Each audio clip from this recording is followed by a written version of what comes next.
Request to all of you, please, apart from BG and myself, please mute yourself so that you do not disturb the meeting, and we'll have time for questions and answers later on. Right.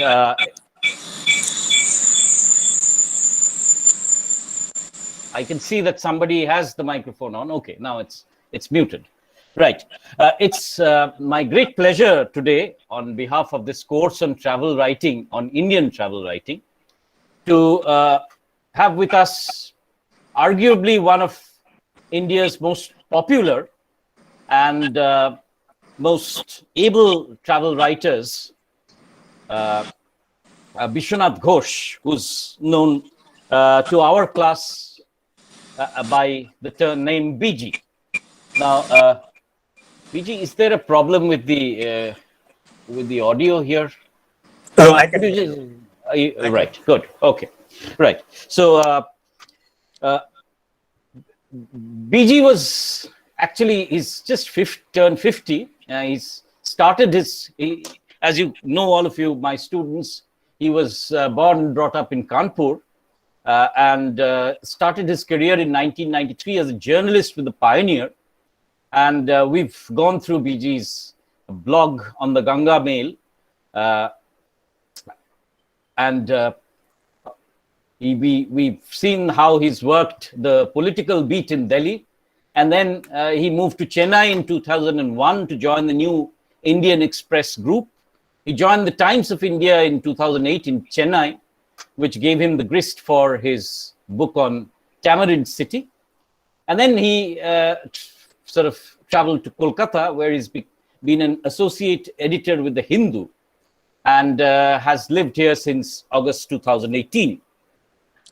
We've read, of course, BG's first major book, Chai Chai, Travels in Places Where You Stop But Never Get Off, which he published in 2009 and probably started sometime in 2006.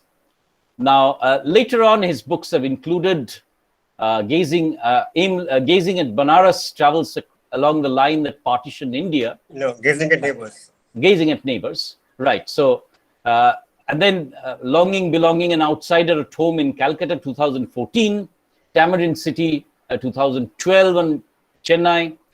And of course, his recent volume in 2019 has been Aimless in Banaras, Wanderings in India's Holiest City. So it's a great pleasure for us, since we've studied BG's texts as an author, and here is the author in person to answer our queries. It's a unique opportunity for our students. Thank you. Right. BG, I'll take the questions that have come in first. Right. So, and then we can pause for a second and then go on to any live questions that come up. Sure. Right. We now have 64 odd people on board. So students have joined in large numbers, it seems. Right.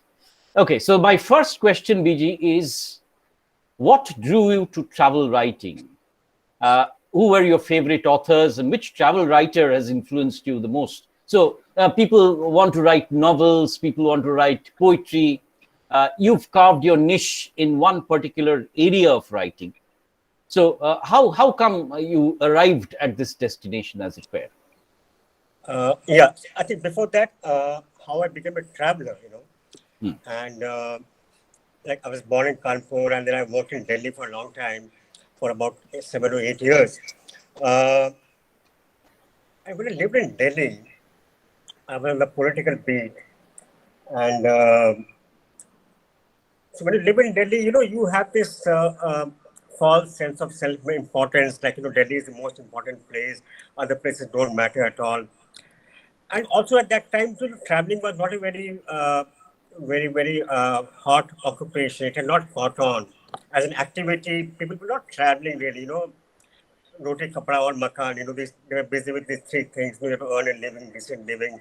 Traveling was in luxury, So I lived in Delhi, and for many years, traveling meant Delhi to Kanpur, Kanpur, Delhi, or Shatabdi, and that's about it.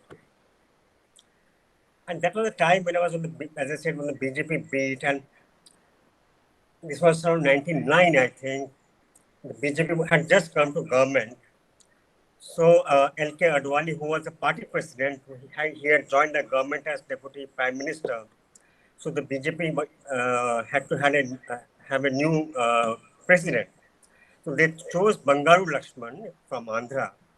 He was a railway minister at the time. So they appointed him as the BJP president. And he was to take over at Nagpur. So we all journalists traveled with him to Nagpur on GT Express. And this was the first time I was traveling on GT Express. I heard about the train, a very popular train, legendary train.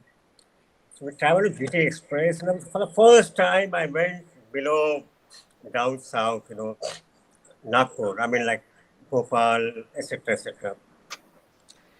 And with me, there was this journalist from Kerala who was telling me, look, after Bhopal, there will be this station, then after Nagpur, we'll come to this station, and then this station, and then finally the Eastern Ghats, the Western Ghats, and then Chennai. And I was very fascinated. I said, wow, I mean, like, and the water pouches were being served had lettering in Tamil.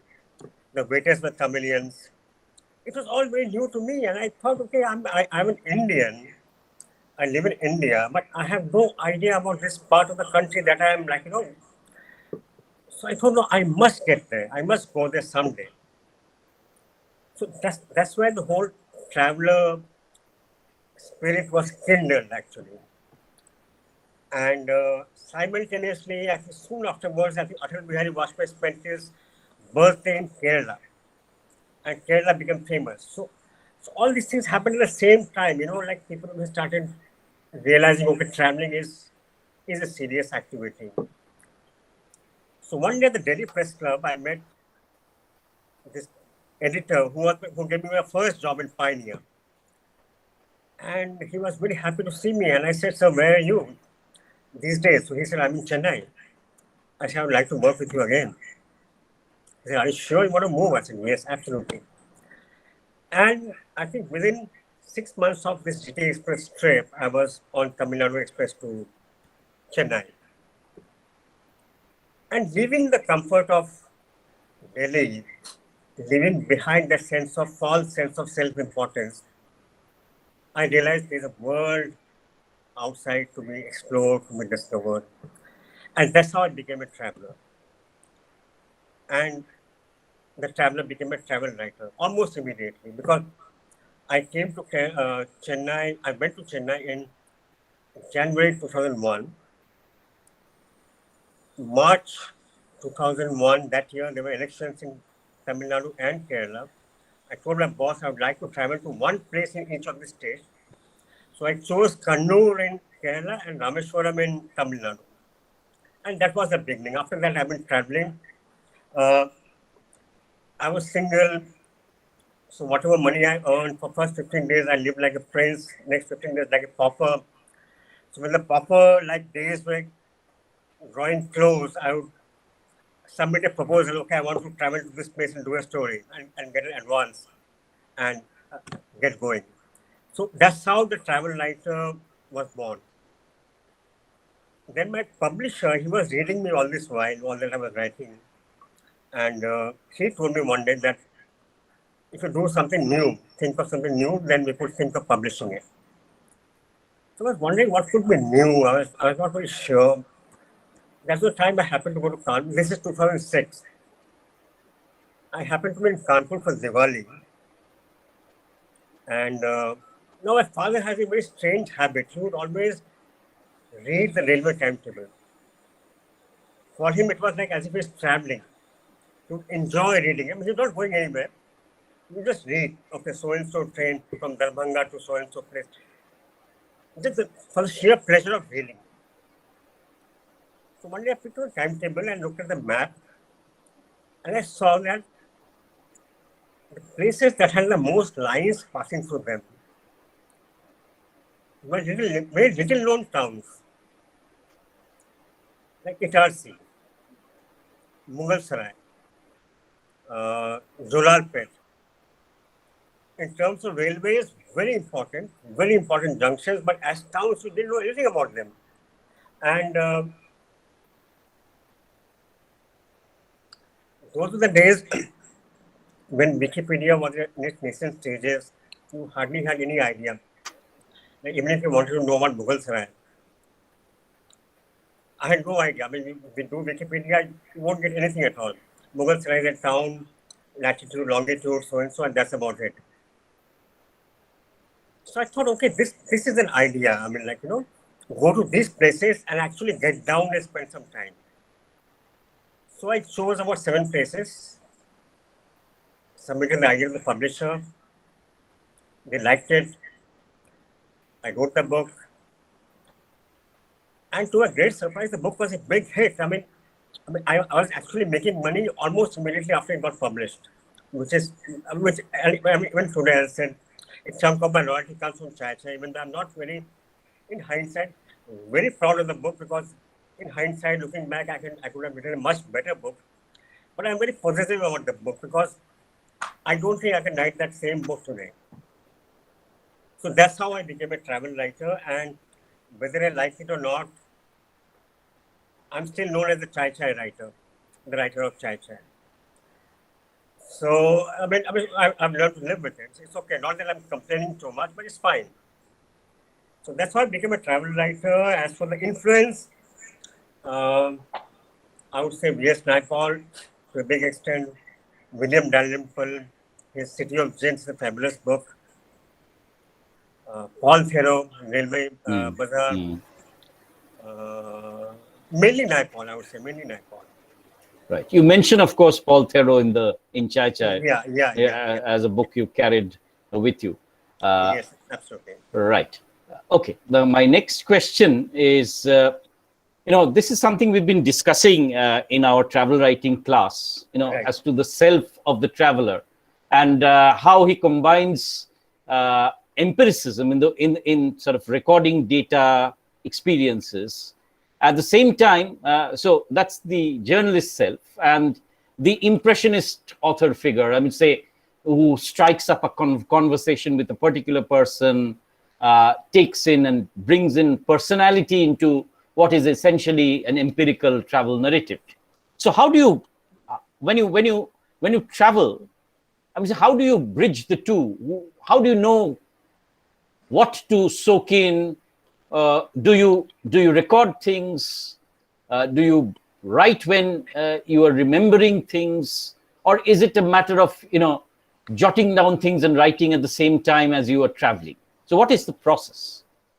No, first of all, I think the journalist in me and the writer, they're one and the same. It's the same training I use as a journalist, as a writer, because it's genre called reportage.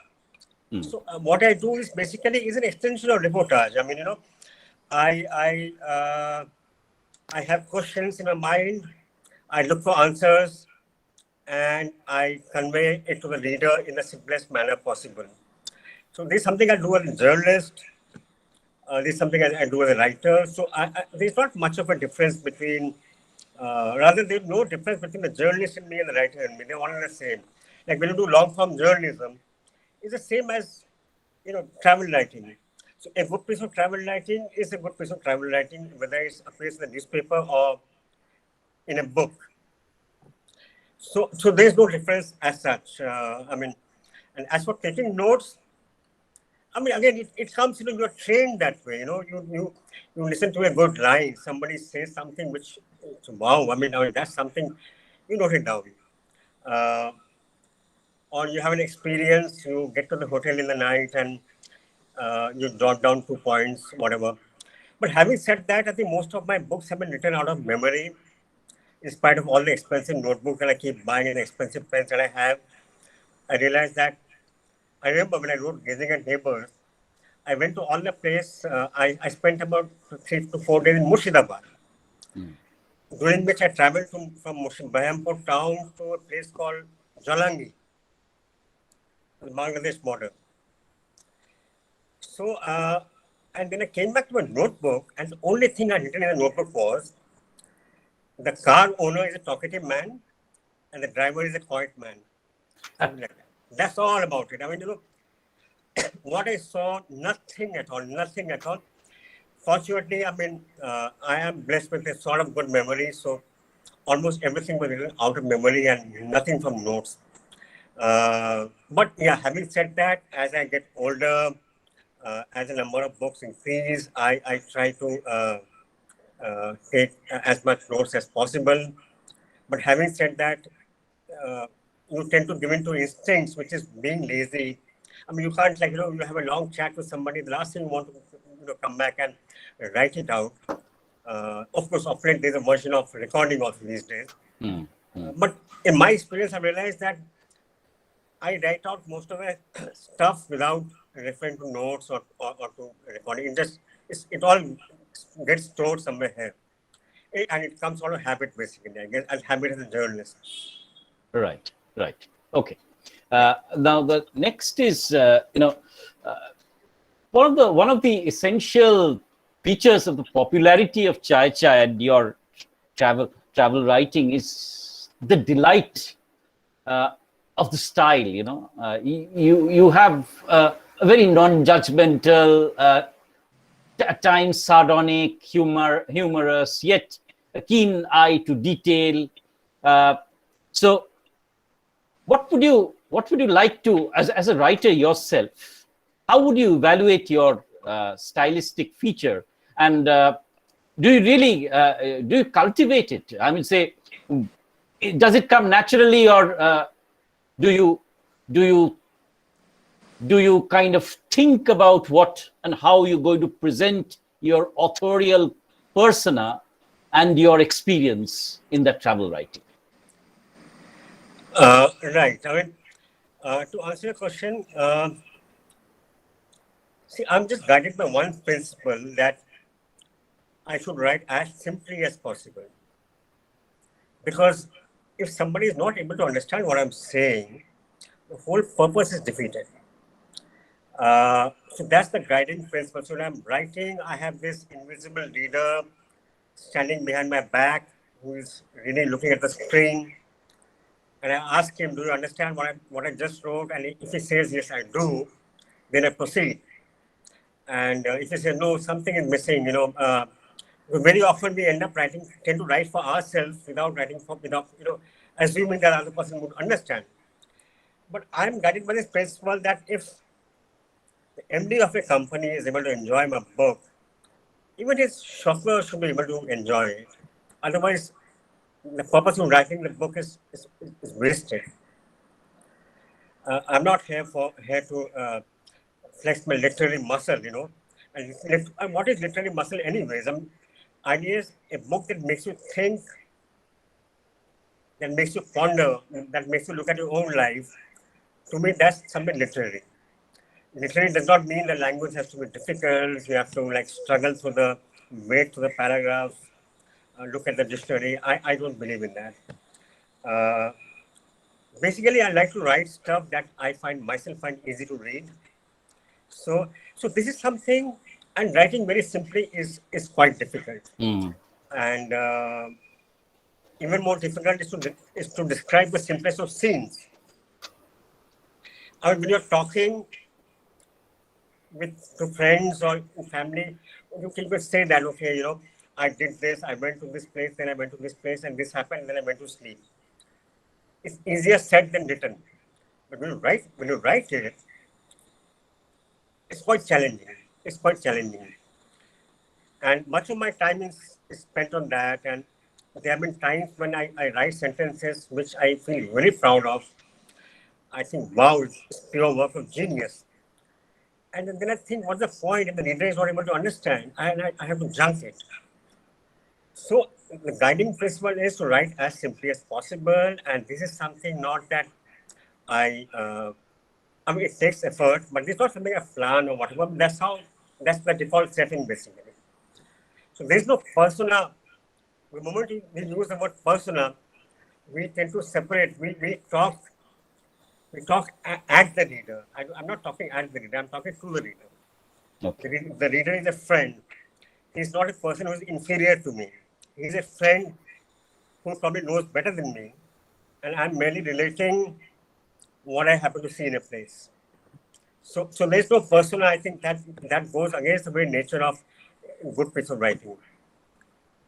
Right. Yeah. So how many drafts do you end up making of a particular book? No, just one. There are many drafts of a paragraph. Hmm. Hmm.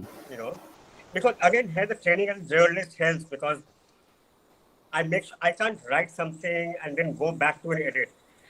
Each time I write a sentence, I linger, and until I'm satisfied, I don't move on.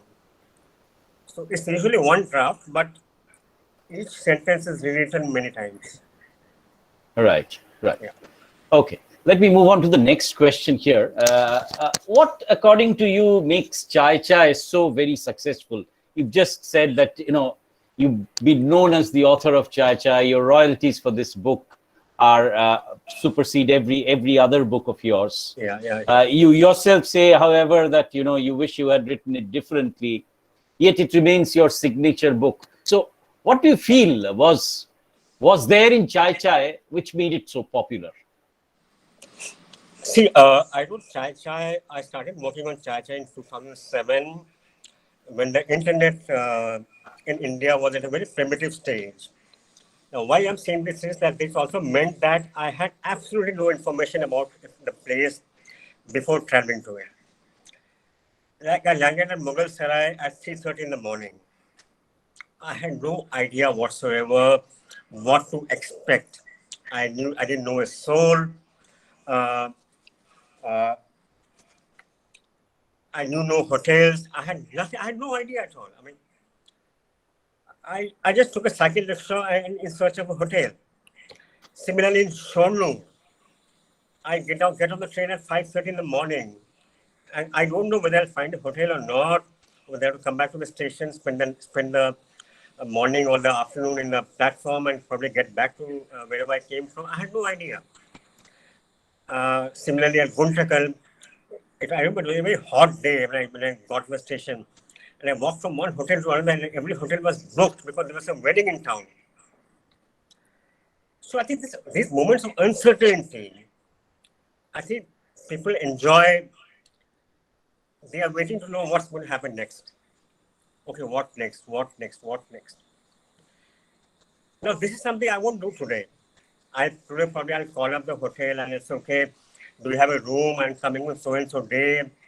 I'll probably call up a local journalist and say, look, I want somebody to show me around. I'll make all these arrangements today because those facilities are available. Back then they weren't. So I think it is the uncertainty which makes the book very exciting, and the excitement is passed on to the reader each time the reader reads it. That's one thing. Two, the charm of the railways. I think that's the charm which can never fade, no matter how much you travel with your own car or you drive from like Shantiniketan. Now you can drive in your own car to Shantiniketan, but you can't beat the charm of taking the train to Shantiniketan. It's a different charm altogether. Uh, and then taking the train from Delhi to Chennai or Gorakhpur to Kochi, and you spend 3 days. I mean, it's a charm beyond words. I mean, you can't beat it. You can't beat it. Especially in a time when you are no longer doing it. So, you revisit those days through the book. So because you can't travel anymore, or because you don't travel anymore, you want to save on time. Okay, fine, let's indulge in the old days through the book. Let's do that. So I think these two factors, and of course, introduction to an India that exists for real, and in fact, that India is in a majority compared to the cities. I think that also it piques the curiosity of the reader. So I think these factors make the book still popular because the book is popular no matter how much I like it or not. And if it is popular, there has to be reason. And in my opinion, this is the reason that it has an energy which I cannot replicate today. Right. Right. In that book, the writer takes on uncertainties with fun. I mean, like, that was a book I wrote when I had no expectations to measure up to. I was not a writer. I just wrote. I just traveled and wrote. I had fun. And that fun, I think somewhere the fun reflects in the book. And I think that also is the reason why it's still popular.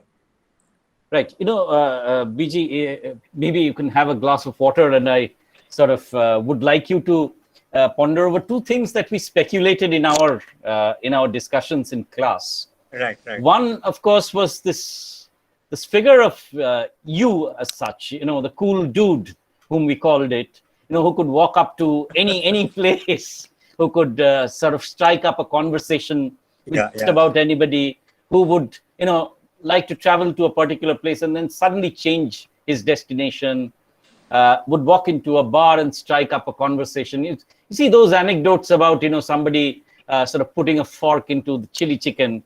That makes that book, it opens it up to what you said, all and sundry, as it were. That's one point which we discussed. And the second was, this timing of the book. 2009 is the time where, see, globalization is gradually making its presence felt. Small town India is also gradually working its way into the Indian map, and people are traveling, from the small towns to the cities. Of course, later on, you have films like Bareilly Ki Barfi and so on and so forth, where the small town itself becomes the theme of the films. But I think your text was one of these turning points where we saw how globalization is making its presence. You remember that episode, of course, which you wrote about was it Guntakal, about the Tata Bazaar, which you see suddenly comes up. So okay. And the other part, sorry, I just finished this. And the other part is that one part of the small town is, however, mired in the past, the way in which you say that, you have street names, you have people's names as shop names rather than brands. So, just caught in between, your text was capturing the way in which these towns were changing also. So how would you respond to that? See, I mean, these towns are not typically your typical small town like Bareilly or, I mean, a place like Jalalpet. It's not even a town. I mean, it's probably one main road and a few streets, and that's about it. Itarsi again. I mean, these are not even small towns. These are like more like villages with the concrete buildings. So. I think the most fascinating part about going to these places was to discover that there is an India that is not the big city. For example, Itarsi is not the kind of place where you can dial for a Domino's pizza and the pizza guy will come in half an hour. For pizza, we have to probably travel 200 kilometers. So it's a very old world. Still very old world, and much of India is. And I think more than globalization, today, if things have changed, I think it's because of the smartphone that has sort of joined places together more cohesively than the so-called globalization, which I think globalization, I think when I went to Jhansi or Jhansi, not Jhansi is a much bigger place, or to Guntakal or whatever, they were still very cut off from they were what, say, Delhi used to be in the 1960s or 70s, or my birthplace, Kanpur used to be in the 1980s, things like that. Like action shoes. The action shoes is something which we wore in the 80s. And then came a time when your friends who looked down upon you for more action shoes. The shoes had to be Nike. But Guntakal still had action shoes, and they had no choice. That's what they knew. So I would say even today, for that matter, much of India is that. Even though we tend to measure the country on the basis of our own surroundings, much of India is what much of India is, what you experience when you go out of your own town 40 kilometers beyond wherever you live. Like I live in Calcutta, and I travel 40 kilometers out of the city. The land I see, the topography I see, the population I see now, that's real India. That's the majority of India. The place where we live in, that is, of course, a globalized world. I mean, if you go to a mall in Calcutta, it's no different from the mall in Delhi or Chennai or wherever. In fact, I keep shuttling between cities so often that I forget many times that, when I wake up in the morning where I am or which mall I am. So that is the globalized India. But the real flavor of India is once you travel 50, 60 kilometers out of where you live, you know. So that I think still to a great extent, the real flavor of India is still there. I mean, it's not untouched by globalization. Unfortunately or fortunately, we have the smartphone, we have the internet which sort of uh, no longer insulates one place from another. But still, I think the difference is there. Right. The next question follows from this, your experience of growing up in Kanpur, for example. You Right. yourself, I was a chap who sort of grew up in a place called Durgapur, which was once again like Kanpur, an industrial town, but not a very big place, not a metropolis as it were in that sense of the term. So did that make you identify somewhere with these smaller places? You Very much, mentioned it. very much, very much, very much. I think, as I said, I'm not very particularly proud of Chai Chai, but I'm very positive about it. But even if I say so, I would say that Chai Chai was probably the first Indian travel book written by an Indian for the Indian audience. Until then, you had these people from abroad coming in and writing about the filth and squalor and how, dumb Indians are, or how greedy they are, or how they are cheats, snake charmers, and so forth. But my coming from Kanpur, I mean, I was very much at home in Itarsi or Jhansi or Mughal Sarai. I mean, there was no scope for looking down at these people because I was one of them. So that helped, and I think the fact that I could relate to those towns made the reader, or still makes the reader, relate to the book.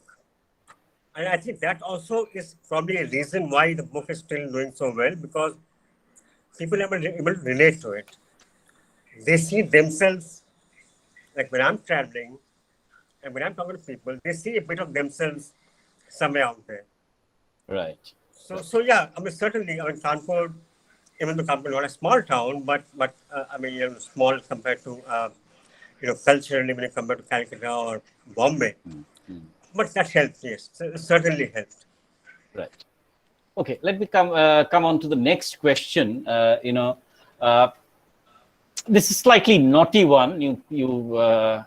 Why are women so conspicuously absent in your travelogues? And even when they are, they seem to be the subject of the male gaze. So are you unconsciously sort of bringing in the same North Indian patriarchy that you confess to abhor? See, I'll tell you one thing.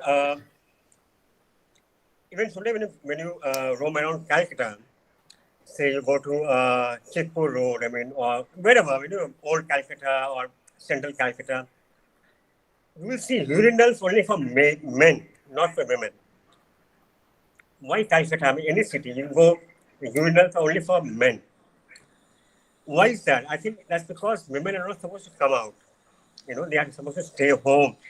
That's the idea. I mean, if the normal Indian thought was, no, women are also going to come out, whatever, probably they would have made arrangements. But so I think a normal Indian mindset, okay, women are supposed to be indoors. And so I just said, I mean, today, of course, if I write it, I would write it differently. But at that point, when I was writing it, I was looking around and not looking in. I was not scratching the surface. I was looking around. And when you look around, obviously you won't see too many women in small places like that. I mean, where do you find them? You won't find them on the streets roaming around. And I can't walk up to a woman and say, look, I'm writing a book. I will talk to you. Probably I'll get beaten up. So, I mean, And since I never have any fixed schedule or an itinerary that okay, I'll do this 1, 2, 3, 4 checklist. No, I just take things as they come. So since I was looking around, there's not much scope for running into women. Where do you run into women in Itarsi or Mughal Sarai? I mean, it's very difficult.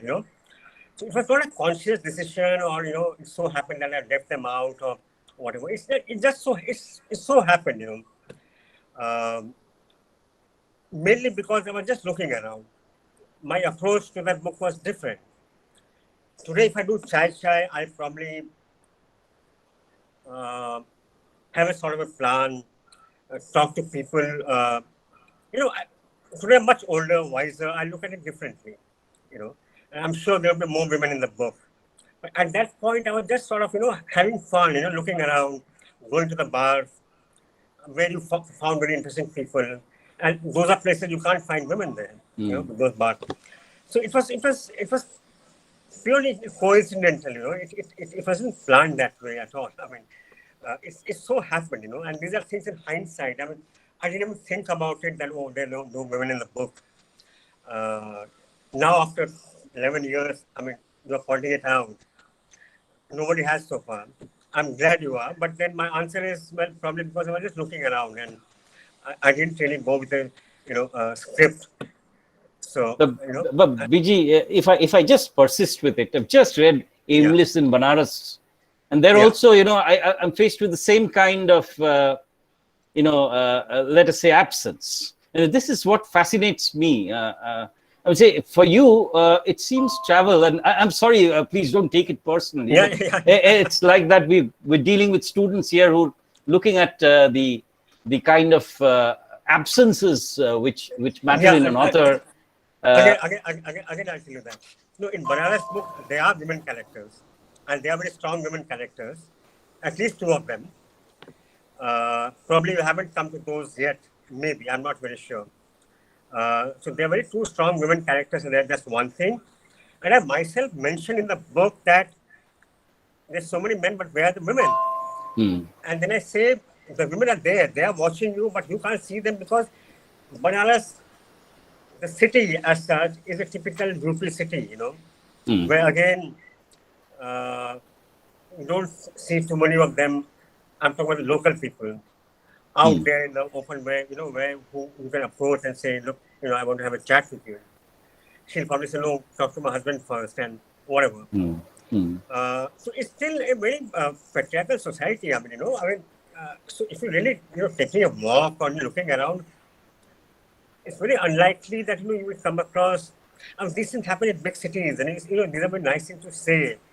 But when you actually travel to smaller places, you really notice the absence. The absence in public life. But having said that, Banaras does have its share of women characters, so they're not entirely absent. Right. Thank you. Now the next one is about the kind of well, this is coming from one of the students who's just argued that you make a sweeping generalization about North and South India. You may say across the Vindhyas, it's almost like there's another India. UP is more crime-ridden and violent, whilst South India is more disciplined. While that may be true in the larger sense, but is the travelogue falling into a kind of a sort of essentialization here? No, not at all. Not at all. I think this part I mentioned only in the prologue part, and I think that's largely true. I don't know where the student lives, which part of the country, but I only advise a person to travel in trains to different parts of the country, and he or she will know for sure what I mean. I mean, up in the north, do you know who I am? I'll see you. Dekh lenge tumko. Stuff like that. I mean, there's no respect for law and order as such, unless you're an important person.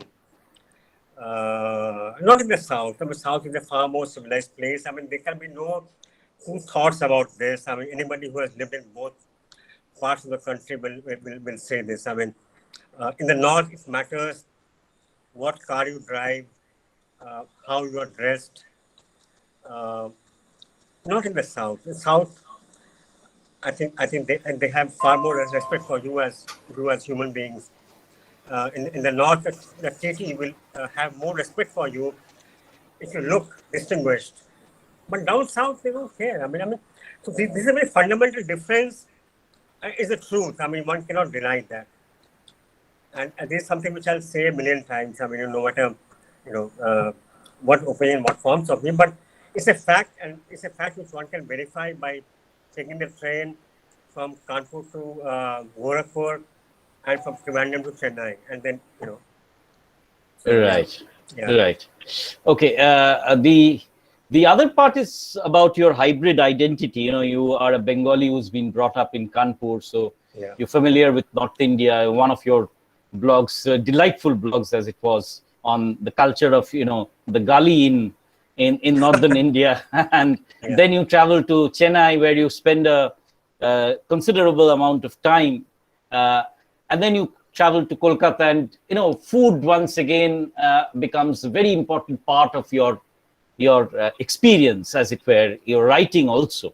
So this kind of a hybrid identity, this kind of multicultural rootedness, does that give you, or let us say non-rootedness? I won't. I would say it's a huge advantage. It's a huge advantage because, see, when I lived in Kanpur, I was a Bengali. The locals called me Dada. Then when I moved to Delhi, I was still an outsider.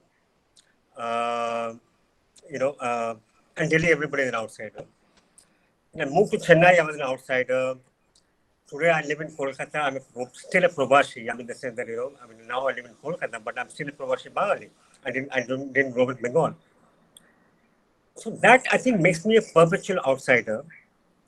And I think that helps in the sense that as an outsider, you always retain this outsider's eye. The moment you belong to a place, you become blind to it. And I'm saying this almost with a sense of pride, in the sense that I feel sad for those who live in a place, who live in a very fascinating place, but who consider their surroundings as a burden, and who have long become blind to the surroundings. And I think somebody is messaging me with questions. I'm not really able to see the questions. No, Okay, I'll read them. I'll read them out. Don't worry. Right. Once these questions are over, then we'll take Sure. the questions that are coming. Yeah. So now, for example, today I've been in Kolkata for almost 3 years, but still I go to the terrace and I marvel. Okay, this is Salt Lake. Wow, and this is the sunset. Each day is different. When I go to my workplace in Dalhousie, each day. Now of course I have not been in the office in a long time. But earlier when I would travel out, take pictures every single day. May not be cutting through the Maidan, Dalhousie Square, the GPO. Each day was fascinating, as if I've come to Calcutta for the first time. So I think that makes your existence worth its while. You don't you don't exist, you live. You're very alive to your surroundings. So I think that is only because of this tag of an eyes of an outsider. So I remain an outsider, and that helps me retain the fresh, approach to a city as if I've come for the first time, no matter what this city. And I think that makes you alive, then to get this feeling that, okay, I'm merely existing. So I think that's a huge bonus.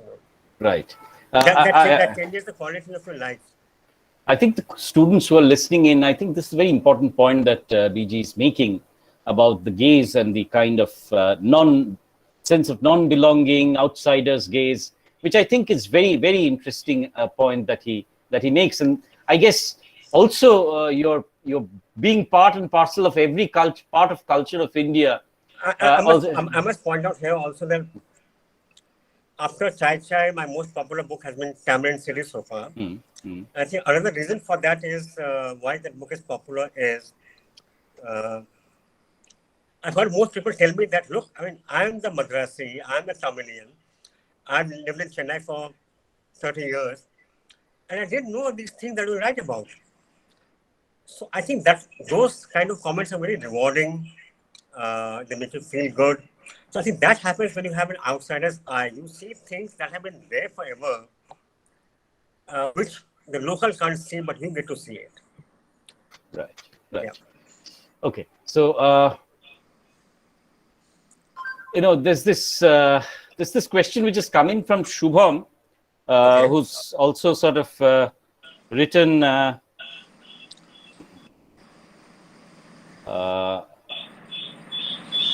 Okay, so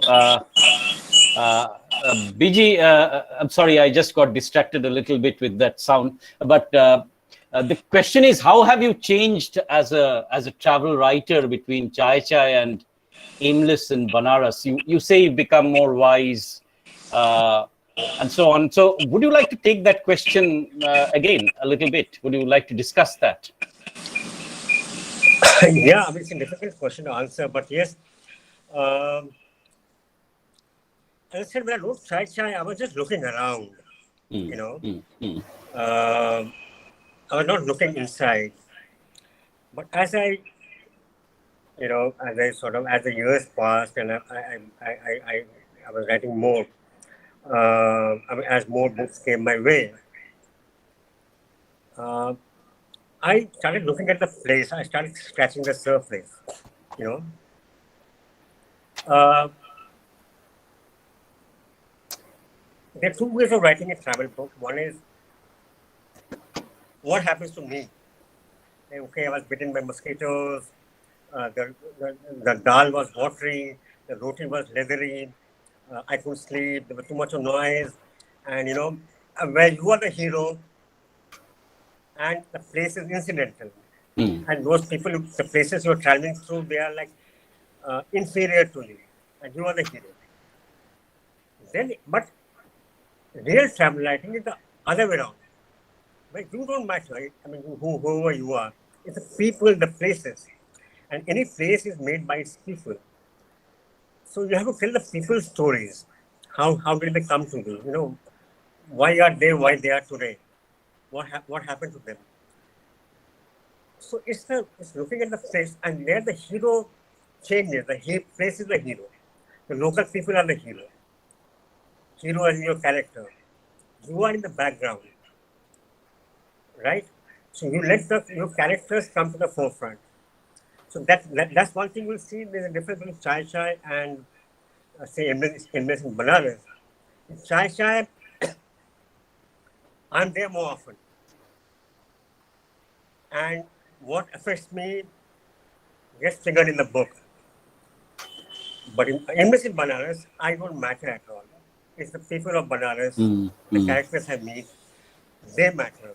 So I think that has been the major change, the change that should have taken place long back. Fortunately, it did, I think, because in writing Tamil City, my second book, I've let the people talk. I've moved myself out of the situation. So I think that's the change. That's the biggest change that has happened from then and now. Right, and since you mentioned that, I'm sort of through Tamarind City, and I see, history also talking, as it were, through the book in many ways. Yes. So, I will move on to two questions of mine personally on Aimless and Banaras, Sure. and then I'll sort of allow the students to take over. Now, what makes Aimless and Banaras your favorite book? Is it your personal memory, your admiration for the Banarasi philosophy, your evolution as a travel writer? What makes it your favorite book, at least till now? I think all of what you said, all put together. Mainly because I thought of the book when I was not even a published writer yet. And Chai Chai was about to come out of the press. When my mother died and I went to Manikarnika to cremate her. Chai Chai was still about 7-8 days away, of getting printed. It was in the press. I had no idea. I was the first time writer, so I was not even told when the book is going to come out or whatever. I had no idea at all. So this book was thought of at a time when I did not even become a writer. And the fact that I thought of this book helped me cope with my mother's cremation. I think that makes it special. I thought of this book at a time when I was not even a writer, and the fact that I thought I'll write this book someday helped me cope with my mother's demise, her death, more than the death, her cremation in Manikarnika. I could deal with it better. I think that makes the book quite special. Apart from Banaras being what it is, like it tells you to accept death. And I think once you accept the fact that we are going to die someday, I think 90% of our sufferings end then and there. It's just that we refuse to accept. We know theoretically we know it, but we refuse to accept that today could be the last day of our life. We don't know. But if we accept that, I think a lot of our suffering ends right away. I think that way, I think Banaras is a big teacher. If you make Banaras your teacher, you won't need any guru ever. All this talk on TV, all these spiritual people who come on TV and people cling to their word. What for? I mean, they make you feel good. They give you false hopes. But you accept the ultimate fact of life that you may die tomorrow. You accept that you're the happiest person on earth. And Banaras teaches you this. So Banaras is special, and that is why the book is special. Right. What a beautiful way of putting it, really. I mean, that was my takeaway from that volume, BG. It lingered on long after I had completed the book. So thank you there. The way in which you describe, taking the world on your dick, as it were, is something which is really, really special. Now, there are many Banarases that you talk about in the book. One is which is impervious to change. One that rapidly changes. You're talking about the way in which this kind of corridor is being built, and a part of the heritage is disappearing. One that is deeply reverential, one that is very deeply irreverent. So, would you take that as an honest appraisal of your volume? Yeah, absolutely, absolutely. I mean, that's what makes Banaras stand out from the rest of the cities, because see the corridor, for example, it can make your blood boil, when you see the kind of changes that are happening. There was no need for all that. But then you think, okay, I mean, Banaras has been through worse. I mean, the Mughals came, they demolished temples, they built mosques, and this is what's happening. It's probably nothing. So Banaras has seen worse. I mean, it's a city, it's a timeless city. It's been going on, it will go on. And people like me or whoever, with nothing but specks of sand in that hourglass, clock, So, so that's what Banaras teaches you, actually. I mean, whatever is there, good or bad, has to come to an end someday. And unless things end, there cannot be a new beginning. Right. And the beauty of it is, you see even the most ordinary of people mouthing these lines, not in a practiced way, but very spontaneously. And one guy told me, जब कुछ टूटेगा नहीं तो बनेगा कैसे? Unless something is demolished, how are you going to create? And then you realize, if you forget your political affiliations or political likes or dislikes, then you realize that there's so much of truth in this. So it's okay. I mean, life goes on. So life goes on. We all know life goes on, but Banaras demonstrates to you that life goes on. Right. So that's the beauty of the city. That's why I kept on thinking that Chai Chai was your travel book, Tamarind City was a history travel book, and Banaras was in many ways a philosophical travel book. Yeah. Well, I would not disagree with what you're saying. Right. Okay, BG, I think one last question which really fascinates me. When you go to a place, how do you see that place? I know you're looking at a space, right? So how do you look at that space? As what is your eye all about? Mainly through its people. Through its people. Like Banaras, for example. Banaras, nothing to look at. I mean, what do you see? I mean, there's ghats, there's a river, there's a crowd. Banaras is not a beautiful city. I mean, as I said in my book, it's a photogenic city. It's not a beautiful city. So there's nothing to sit and gaze. It's the people who make a place, you know. And so that's my approach, to talk to the people, what do they have to say about their place, or what is their story. So their story is invariably the story of a city. Like, for example, Delhi, for example. You know, Delhi, if you look at, okay, so where did your grandfather come from? Each one would have a story. Somebody would have come from Bengal, somebody would have come from Haryana, somebody, you know, then you get an idea that this place was a migrant city. It was newly built. It gives you an idea. It gives you an idea. So if you want to have an idea of a place, you have to dig into the stories of the people. So that's my way of looking at a place, you know, through its people. Right. Okay. I have one student who's put a question in the chat box.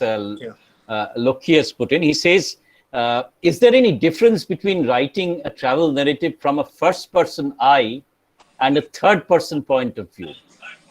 No, that's mainly a technical thing. I mean, you know, there's no difference whatsoever, nothing at all. I mean, each it's like writing a novel in the first person and third person. You know, so there are pros and cons. So when you write a novel in the first person, I mean, there's a different set of advantages. When you're writing in third person, you can maneuver. You know, you have more room for maneuver. So it's a purely technical matter. It's a matter of personal choice. But I don't think it impacts the storytelling in any manner.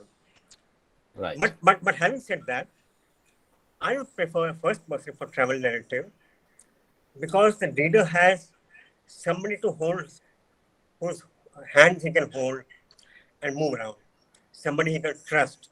If it's third person, so that's why all travel narrative is always third in the first person and not the third person. But it is doable. One can write in third person also. Right. Okay. So that's a succinct answer. There's one of our students, Prerona, who's just written in and said, "Good afternoon, Bishwanath sir. Reading Chai Chai was a wonderful experience for me. It's lucid, free-flowing, and really relatable. The way you wandered while Mughal Sarai is named so, I too have often wandered on my journeys from Howrah Station to Shantiniketan why Jhapoted Dhal or Pichkurit Dhal are named so." So Wikipedia doesn't provide such information.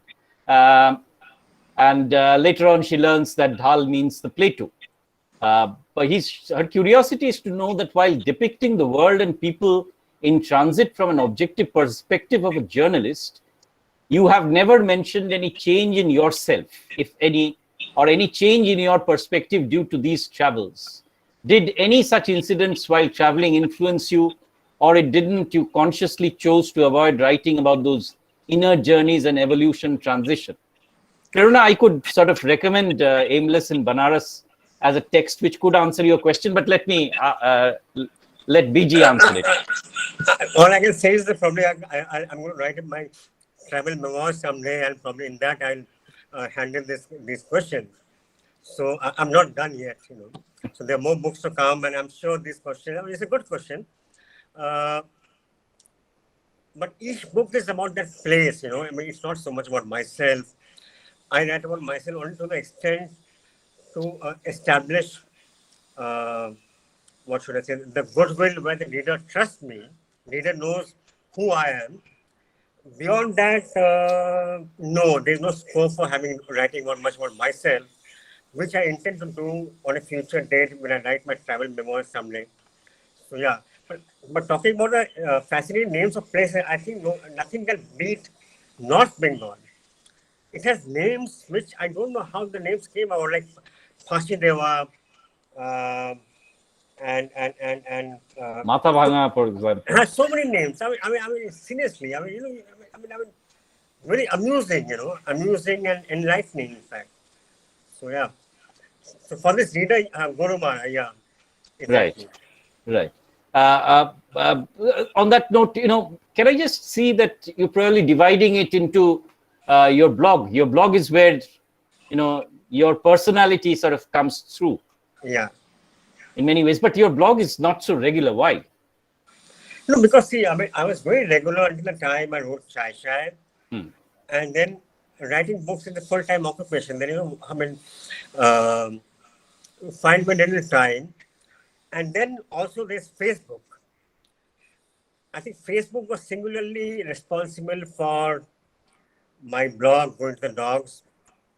Earlier, what happened was when there was no Facebook, I remember one night I got back home and I was climbing up the stairs and I saw every alternate landing lit up, but there was no light.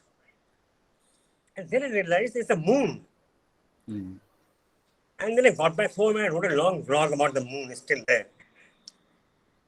And it felt so satisfying, that, to chance upon the moon after you forget about all these things.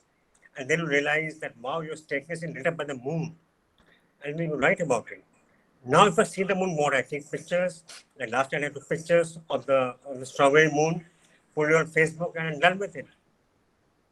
So I think Facebook killed a lot of creativity out there. So that's one reason, yes. I mean, that's a big reason. Right. Okay. Shaunak has just added something to what you observed about your depiction of women, and you say that you are the same individual who makes a very interesting comment in the chapter on Guntakal, where you mention that had managements and trade unions been headed by women, I'm sure they would have arrived at a mutual compromise. Yeah, absolutely. I agree with that. Right. So, well, we don't have any more questions in the chat box, but one question has come to me over WhatsApp. Somebody would like to discuss how would you compare women in North India, especially Kanpur and Chennai? Would you? No. I'm not getting there. You're not getting there. Right. Okay. The next thing, well, I don't have any questions in the chat box, so you can unmute yourselves, students, if you want to.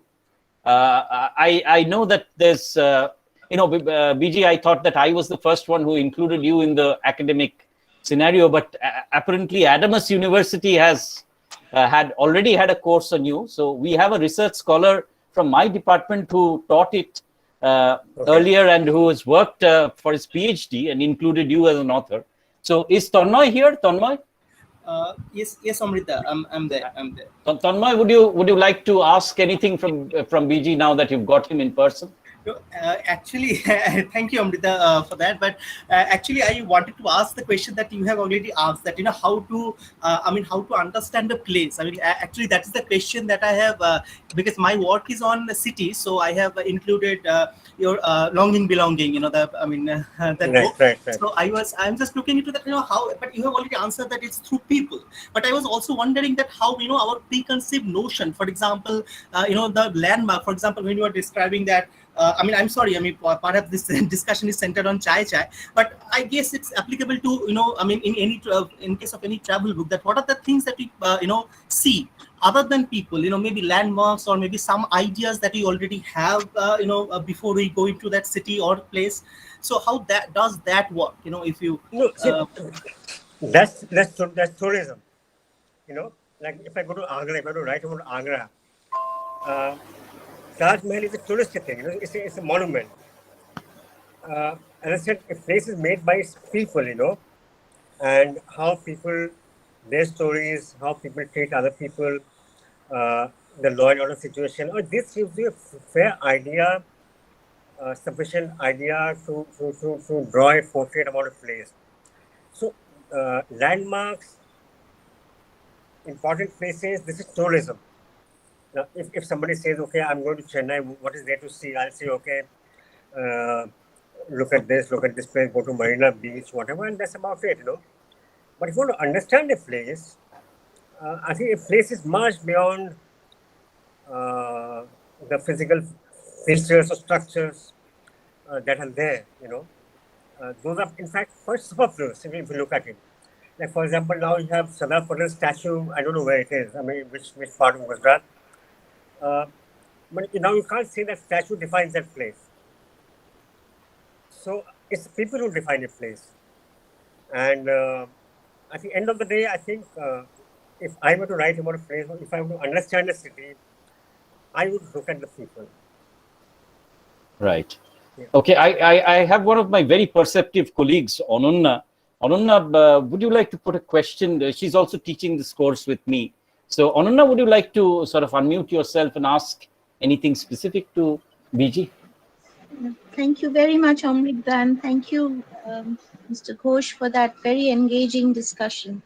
I wanted to perhaps ask you a little bit about your gaze on Benares and also broaden that into perhaps some kind of an insight into why Benares has continued to captivate the traveler's imagination. And when I say that, I'm thinking of Western travelers as well.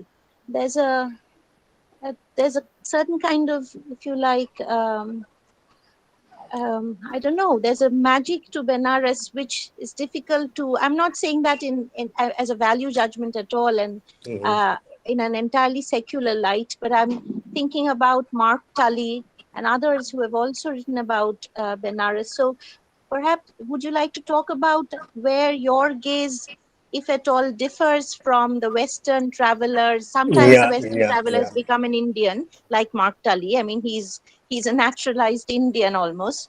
But are there any differences there? Thank you. Yeah, I mean, there's a fundamental difference in the sense that I'm not a Westerner. I'm very much an Indian. So,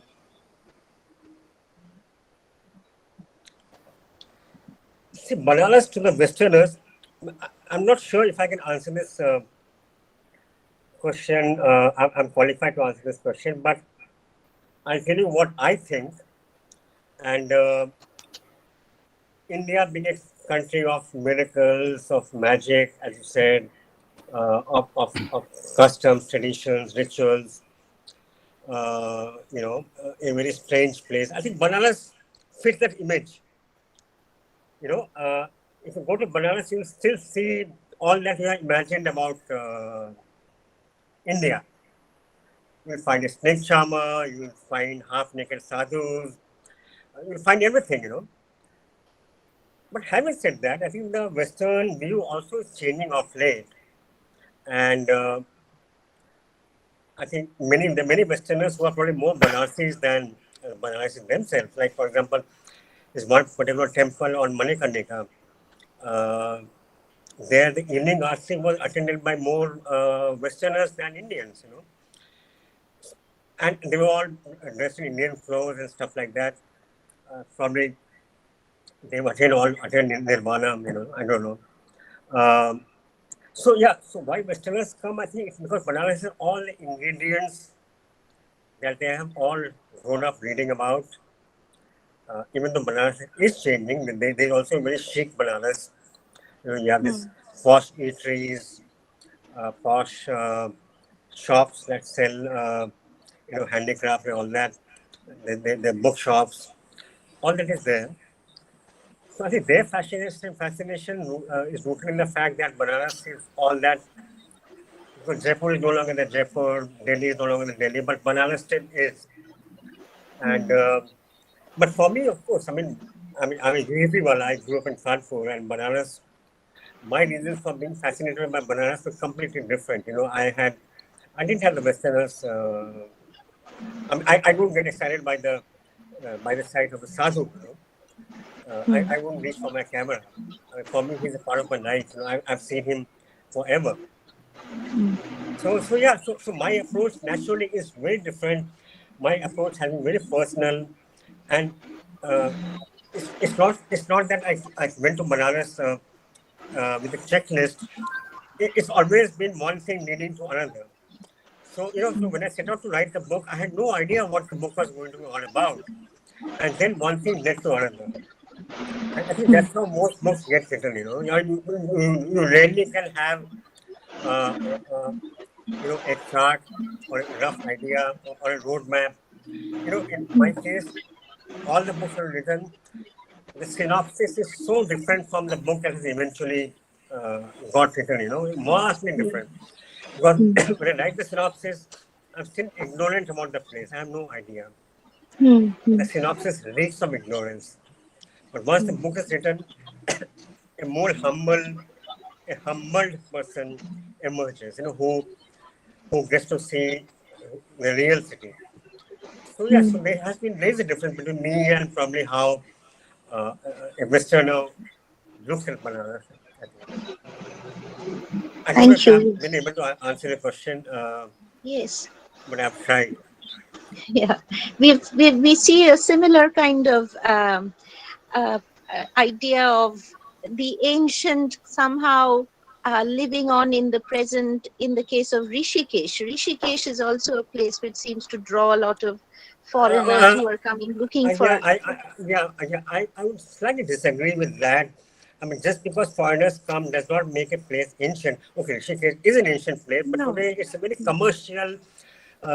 They now call it a yoga capital of India. It's a very commercial place. I mean, you're instantly put off. Banaras Absolutely. still has a calm.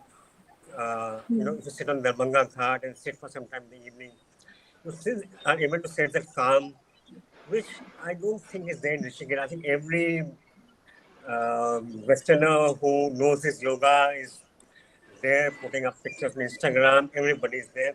I think it's become so crowded. Uh, Rishikesh, Haridwar, the less said, the better. I think the entire Uttarakhand, I think, has gone to dogs, according to me, I think.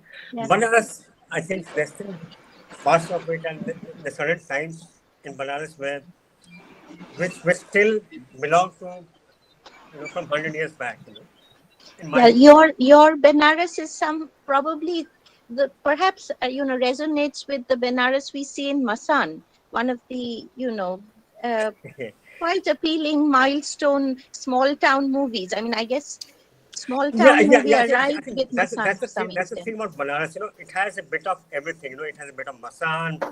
It has a bit of Hmm. any other movie, depending on where you go and what time of the day. It has a bit of everything.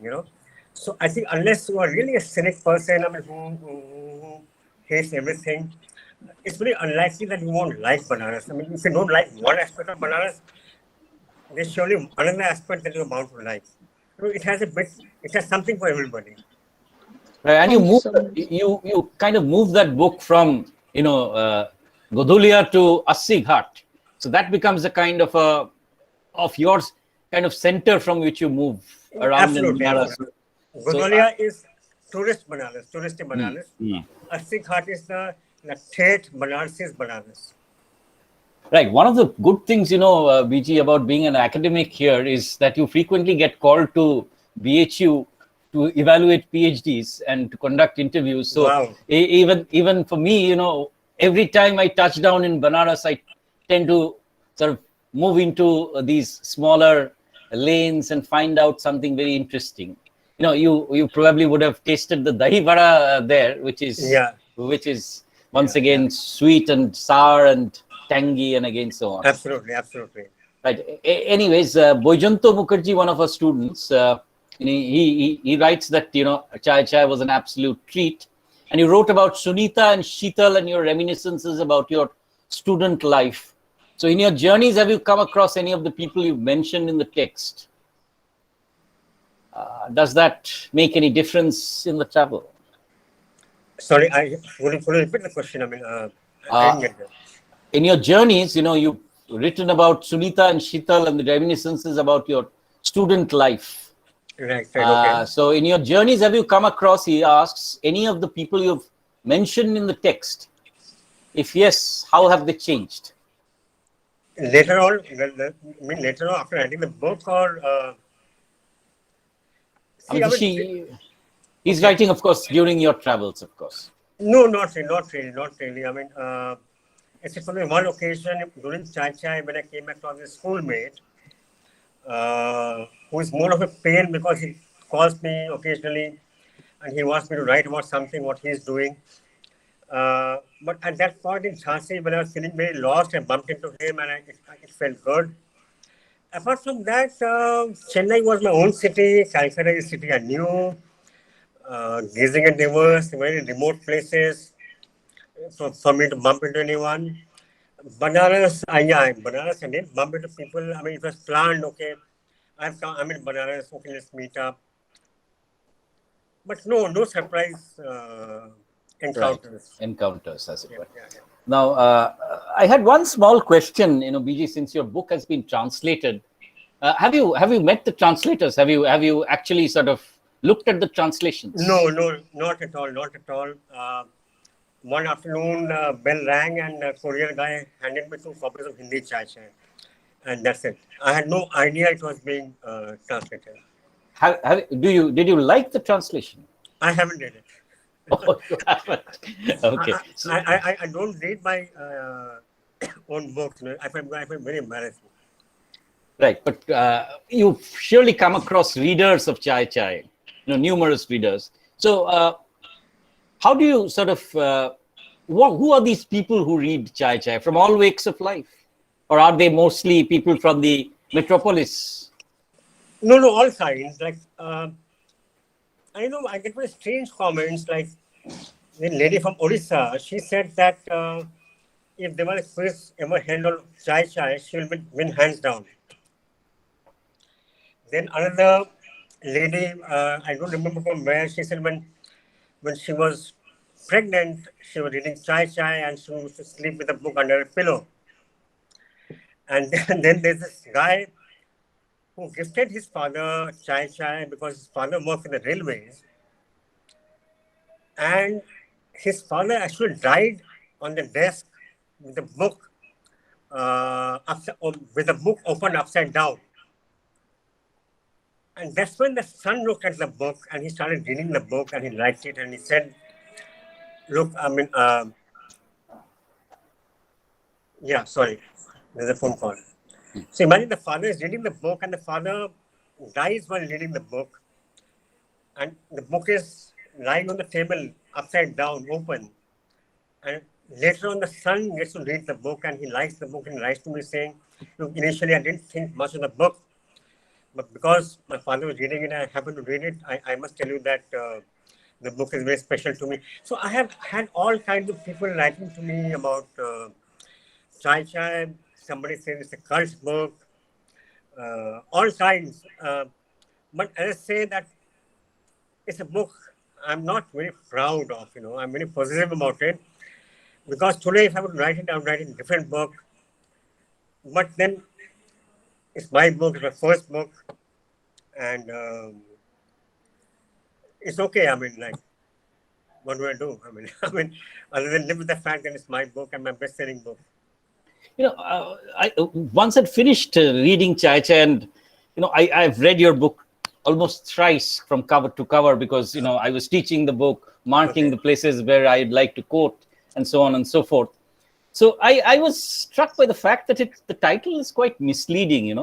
It begins with that railway junction station, but you then talk about how all these railway junction stations are same, and then how each of these towns are really different. So it's a point of entry, that cry of the vendor on the station, and the book is very different once you cross over from that, the boundary of the railway station into the town itself. So that's very interesting. How did you come to sort of think of it of the title, as it were? See, when I thought of the book, when I submitted the proposal to the publisher, the day I got my advance check. So in the form, you have to fill up the title, tentative title. And I wrote, "Don't pass me by." Sorry, once again, please. Don't pass me by. Okay, don't pass me by. Okay. Yeah. Obviously, that was not going to be the title, but that was the working title. Then I remember I was in Times of India at that point, and I was one evening, a lot of work pressure, and I was thinking, I had to think of a title. The book is almost getting finished. I'm done writing, and suddenly it came to me, Chai Chai, because that's the sound of the places I talk about. So irrespective of, many people said the title should have been Whiskey. But, no matter what the place, the flavor, or whatever, that's the overriding sound of those places. You know, chai chai. Uh, the vendors almost sound similar. You know, no matter which part of the country, but that, you know, those vendors, chai chai. Uh, so I thought, okay, why not? And it's a catchy title. So I'm sure the title too made a lot of people read the book. Of course, they were later to realize that it was more aptly, it should have been called Whiskey Whiskey, but at least they read the book. So I guess, yeah. Right. I think I quite like the title, Mm-hmm. and I think it worked. No, I think one of the points that you mentioned right now about, you know, the sounds, the food, the aroma of food, sort of that is all what also makes you know, a place. Also, apart from the people, of course, who inhabit the place. Absolutely. When I used to work in Delhi and when I used to come to Kanpur every 3 months or whatever, so while taking the train back to Delhi, much to the annoyance of my mother, I would skip dinner. The idea was to have puri sabji at the station. You know, so I think the sound, the chai, the puri sabji, the samosas, the dal bada of Sevagram, the samosas of Itarsi, you know, the biryani of Vijayawada. I think Magodas that you mentioned there in yeah, Itarsi, I yeah, guess. yeah, Yeah. yeah. Sevagram in Madhya Pradesh is known for Magoda. So I think it's unbeatable. The charm of these things, they're looking forward to it, that the station is about to arrive. You Right. know, the excitement. I think that's unbeatable. The charm holds even today. And I think that's probably one of the reasons why Chai Chai uh, is still a bestseller. Right. There's one interesting question from Shuchita. I was just written in to ask, do you think writing a travelogue or travel narrative actually can make you a better traveler? It certainly makes you a better person. Okay. Certainly. See, today is an age where see a lot of bigotry, you know, in the society. I can bet on my life and say that the fiercest bigots are people who have never traveled. Uh, if you travel, you realize that there's a place beyond your backyard. There are other people too, and that you are not so important as you think yourself to be. You know, especially traveling down south. I think it's very important, very very important. Uh, and when you travel down south, be it to Tamil Nadu or Karnataka or wherever, it sort of opens your widens your horizons. You realize that there's a big wide world other than your immediate, you know, charmed whatever place of existence, and that there's a lot more to the country than you think it is. So I think it certainly makes you a better person. So, we've sort of crossed the kind of threshold, but there are two small questions, one for you and one for Shubhasri. The question that I wanted to ask you is, what is the next book in the anvil? Is it a secret, or can you divulge No, what you wrote? no. I'm not working on any project at the moment because on the pandemic, whatever, I have not been able to firm up Right. because there's no traveling that's happening. Having said that, I've started writing my travel memoirs. But when it's going to take shape, whatever, I have no idea at the moment. So at the moment, nothing, but hopefully soon. Right. And Shubhasri, how is it like to be part of a family of the traveling writer? Right. So, does BG vanish all of a sudden by himself, or do you accompany him on his travels?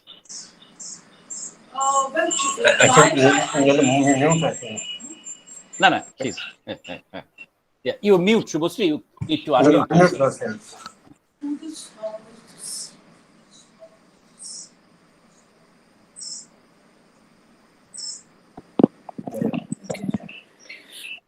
Actually, for Chai, I didn't travel anywhere, and but incidentally, I did uh, promote it while we were promoting the book. Shubhasri, just a second. Bishwanath, BG, you need to mute yourself. Otherwise, both sounds are coming in. Yeah, sorry, Shubhasri. Go ahead, please. In case of Chai Chai, I didn't travel with him anywhere. I was at home, and he just took off and came back. And but once it was written, I traveled to various cities promoting it, and Right. that was also an eye-opener because we went to Bombay, Delhi, Pune, Bangalore, and that was gave me kind of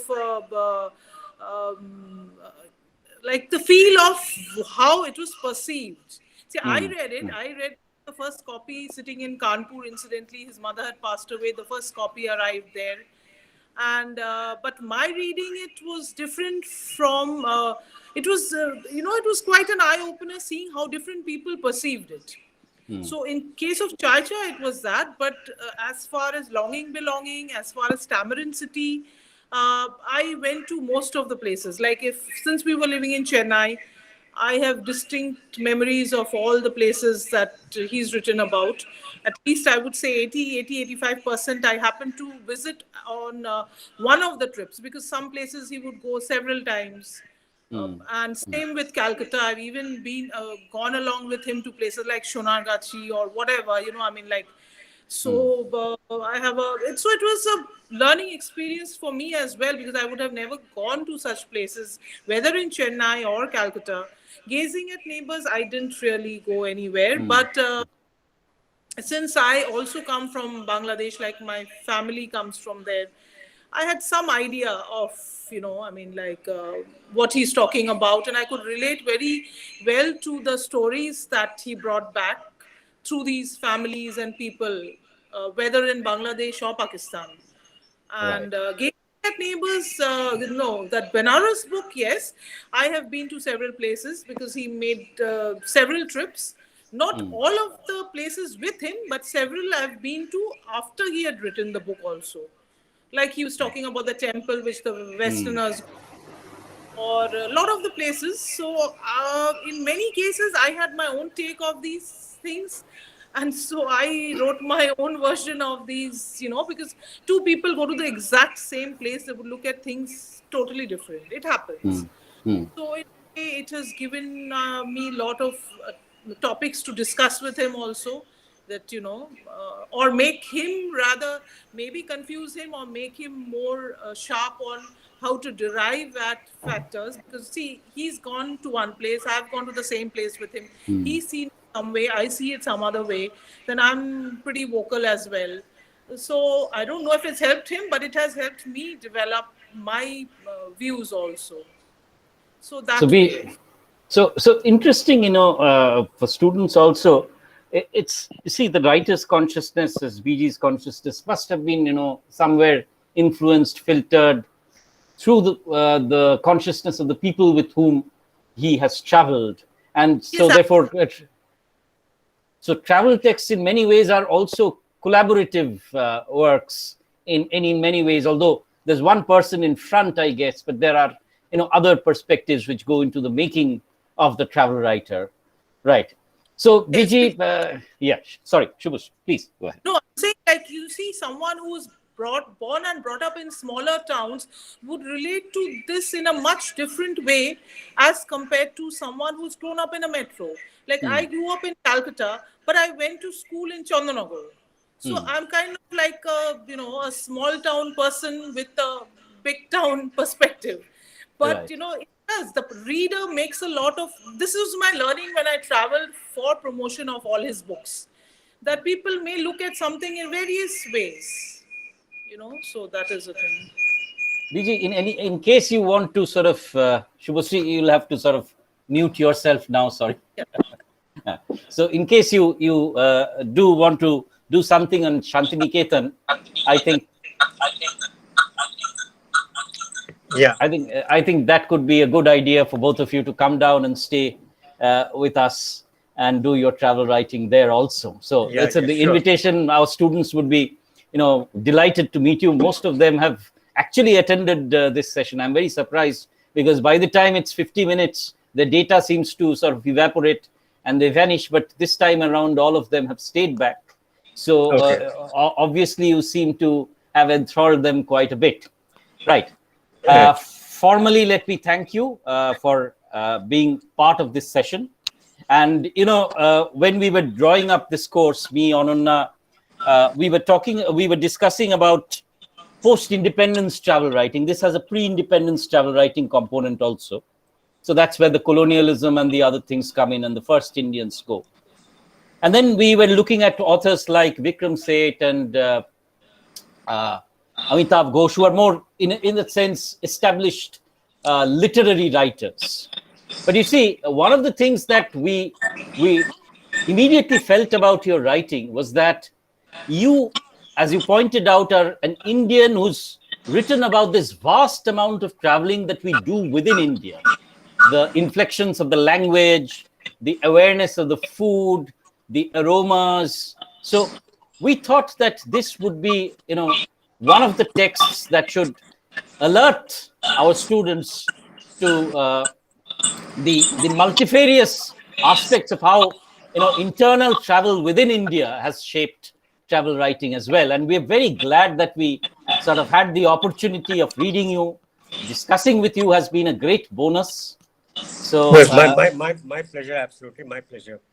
Right. So thank you very much, BG. And I think many of our students would later on want to get their books autographed by you. So Sure. if you come across later on, or if they come to Kolkata, I can always ask them. Right. Sure. On that note, Are these students all from Shantiniketan?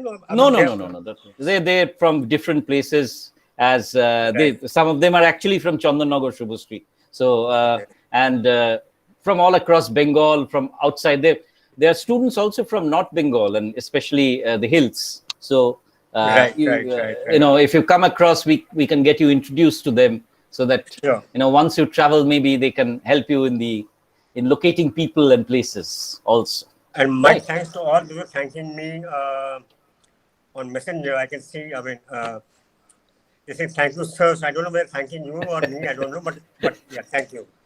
No. They're all. It's been a kind of also the delight with which these people have actually read you, thought about your writing, and I think as time progresses, we'll see you in the more established canon of a canonized author. So I'll have the privilege of saying that yes, I sort of had one of the first interactions with him on the digital medium. This will be on YouTube, BG. So anytime you feel like, you can forward it to your sort of people.